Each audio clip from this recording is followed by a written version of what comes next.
আসসালামু আলাইকুম। আজকে দেখাচ্ছি সবার প্রিয় এবং পছন্দের কবুতরের মাংস রান্না। এটা খুবই মজার এবং সবার খুব প্রিয় এবং পছন্দের, খুবই উপকারী। আমরা প্রথমে তেলের মধ্যে পেঁয়াজ, কাঁচামরিচ দিয়ে একটু ভেজে নিয়ে ১ চামচ আদা বাটা, ১ চামচ রসুন বাটা দিচ্ছি। দিয়ে একটু ভেজে নিয়ে আধা চামচ লবণ, আধা চামচ হলুদ গুঁড়া, ১ চামচ ধনিয়া গুঁড়া, ১ চামচ জিরা গুঁড়া, ১ চামচ মরিচের গুঁড়া এবং সামান্য একটু এলাচ গুঁড়া, ২টা দারুচিনি, ২টা তেজপাতা সব কিছু দিয়ে মশলাটা খুব ভালো করে কষিয়ে নিব। তারপর মাংসটা দিয়ে দিব। মাংসটা তারপরে ভালো করে কষিয়ে নিব।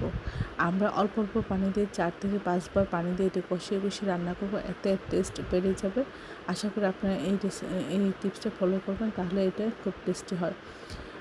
আমি কিছু আলু দিয়েছি বাচ্চাদের পছন্দের কারণে, আপনারা না চাইলে নাও দিতে পারেন। এভাবে বারবার কষিয়ে রান্না করলে এটা খেতে অসাধারণ লাগে। আশা করি এভাবে আপনারা রান্না করবেন, আর এভাবে রান্না করে এর সাথে অসাধারণ হয়ে থাকে।